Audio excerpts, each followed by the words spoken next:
हम लोग दो चर वाले रैखिक समीकरण पढ़ रहे थे, ठीक है।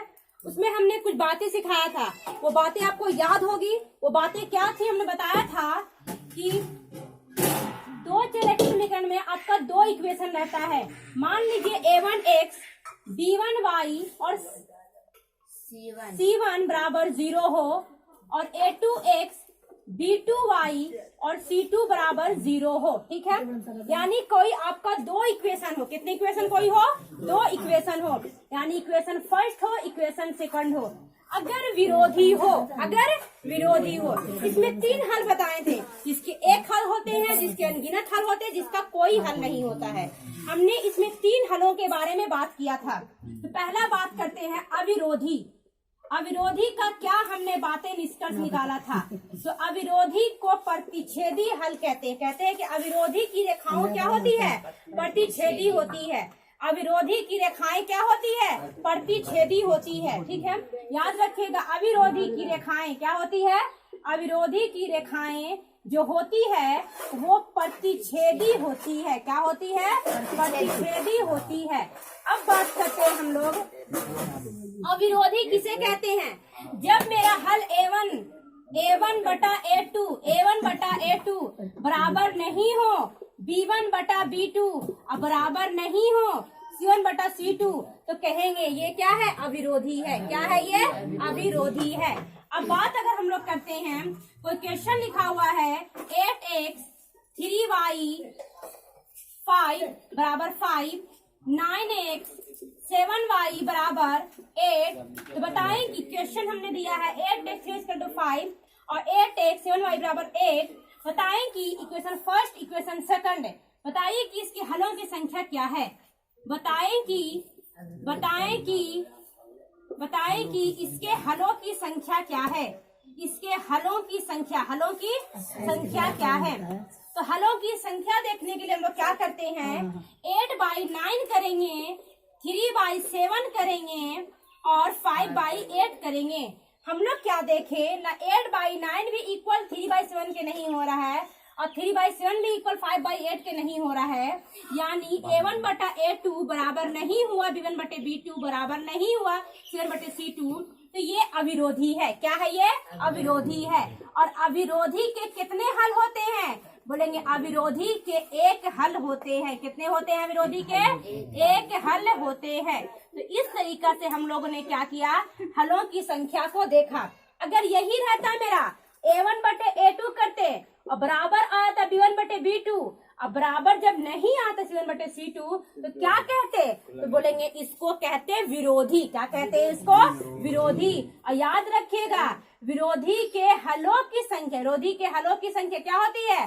बोलेंगे विरोधी के हलों की संख्या जो होती है, हलों की संख्या नहीं होती है, इसका कोई हल नहीं होते। क्या होते? इसके कोई भी हल नहीं होते हैं। हल से क्या होती है? शून्य होती है। क्या होती है? 0 होती है। विरोधी के हल संख्या क्या होती है? हलों की संख्या 0 होती है। यानी विरोधी का कोई हल नहीं होता है, ये असंगत कहलाता है। विरोधी के क्या होता है?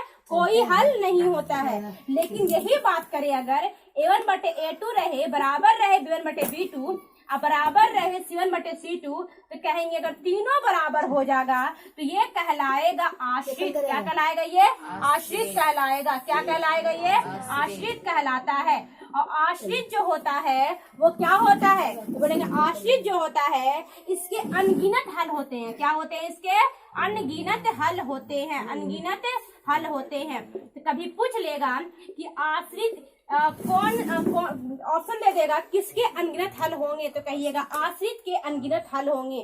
किसके कोई हल नहीं होता है? बोले विरोधी का कोई हल नहीं होता है।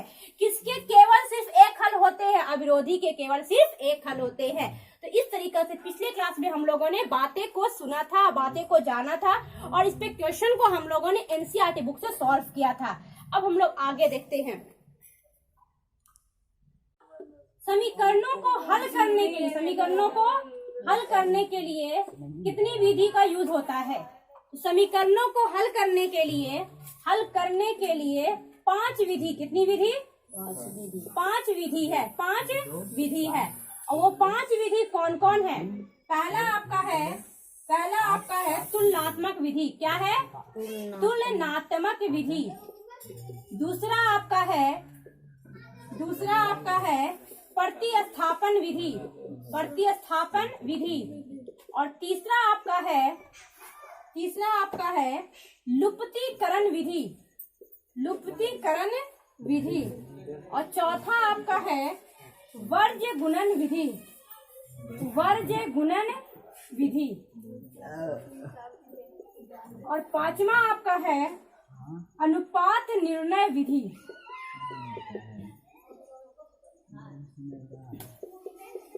यानी कि आप ये जानिए कि समीकरणों को हल करने के लिए 5 विधि है, और वो 5 विधि कौन कौन सा है? तुलनात्मक विधि है, प्रतिस्थापन विधि है, लुप्तीकरण विधि है, वर्ज्य गुणन विधि है और अनुपात निर्णय विधि है। अब हम एक क्वेश्चन लेते हैं और उसको तुलनात्मक विधि से हल करते हैं। हमारा क्वेश्चन है 2x 3y बराबर 19, 2x 3y बराबर 19, 3x प्लस 4y बराबर 26। हमारे पास इक्वेशन है, समीकरण। तो क्या बोलेंगे? समीकरण। पहले आप समीकरण को मान लो फर्स्ट, पहला को मान लो फर्स्ट और दूसरा को मान लो सेकंड, पहला को मान लो फर्स्ट और दूसरा को मान लो सेकंड। क्या सवाल कह रहा है? 2x प्लस 3y बराबर 19 है, 3x 4y बराबर 26 है। तो इसमें आपका x का मान और y का मान निकालना है, दोनों समीकरणों को, दोनों इक्वेशन को, दोनों कंपैरिजन करके। तो हम लोग चूंकि तुलनात्मक विधि से हल कर रहे हैं। कौन विधि से हल कर रहे हैं? तुलनात्मक विधि से हल करने पर, तुलनात्मक विधि से हल करने पर क्या होगा? तो बोलेंगे तुलनात्मक विधि से हल कैसे होता है? तो बोलेंगे आप कुछ नहीं करिए, अब पहला से इक्वेशन लीजिए 2x 3y बराबर 19 और यहाँ से क्या करिए, आप y या x का मान छांटकर सेकंड में रख दीजिए। यहाँ से क्या करिए, y या x का मान छांटकर सेकंड में रख दीजिए। ये नहीं तो फिर क्या करिए आप, यहाँ से x का मान, यहाँ से भी x का मान निकालिए।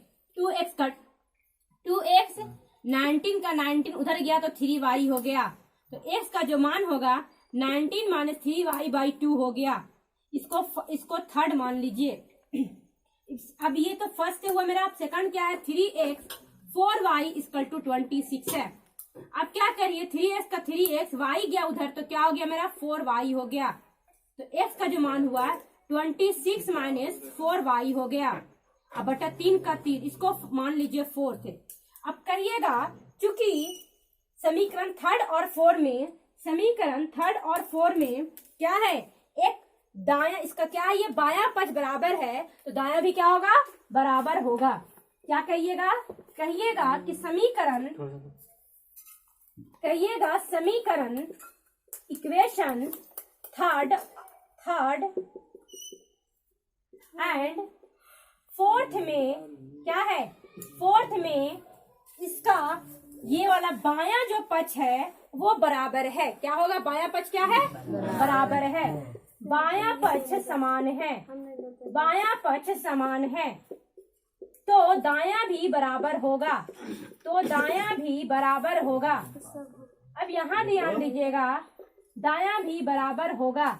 मेरा दायां पक्ष क्या है बोलिएगा? 19 माइनस 3y बाई 2 बराबर होगा 26 माइनस 4y बराबर बटे 3।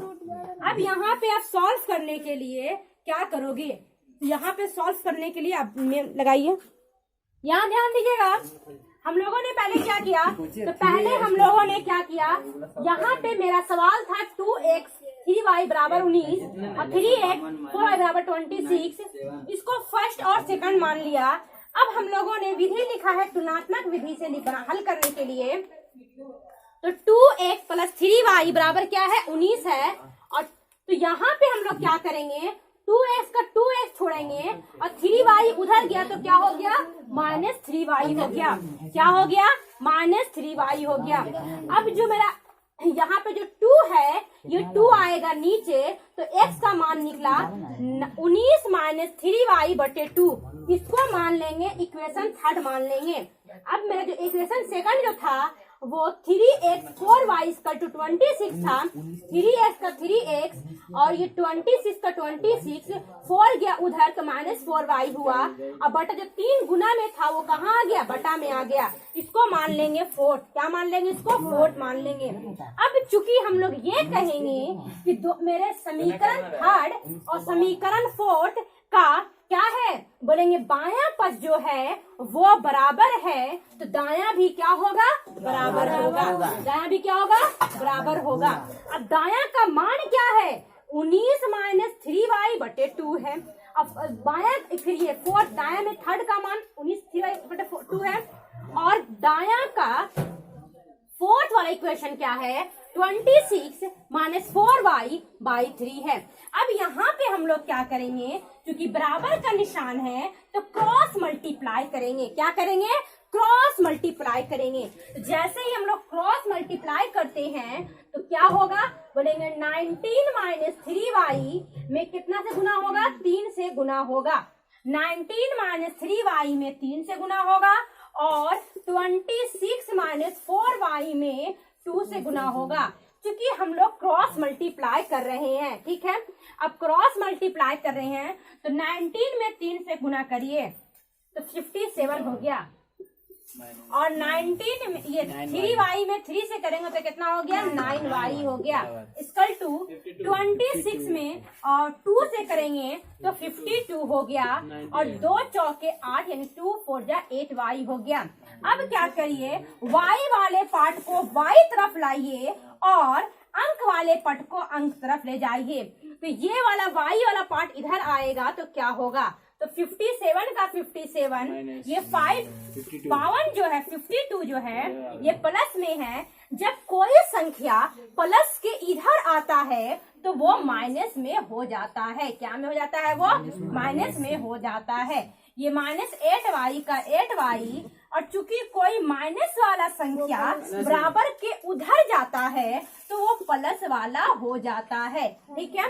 अब यहाँ पे ये घटेगा तो कितना आएगा, 5 में से 2 जाएगा कितना बचेगा, बनेंगे 7 जाएगा तो 5 बचे। घट के मेरा 5 आया, यहाँ घट के 1y आया, यानी इसलिए y का जो मान हुआ मेरा क्या हुआ, 5 हुआ। तो इस तरीका से हम लोगों ने क्या किए, y का मान निकाले।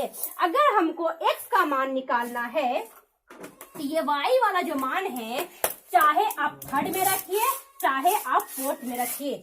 अगर आपको y का मान 5 निकल गया है, अगर x का मान निकालना है तो चाहे आप y का मान थर्ड में रखो चाहे फोर्थ में रखो, आपको जहां भी रखने का मन है आराम से रख दीजिए। यानी क्योंकि थर्ड इक्वेशन क्या था मेरा, थर्ड था x बराबर 19 माइनस 3y बटे 2 था।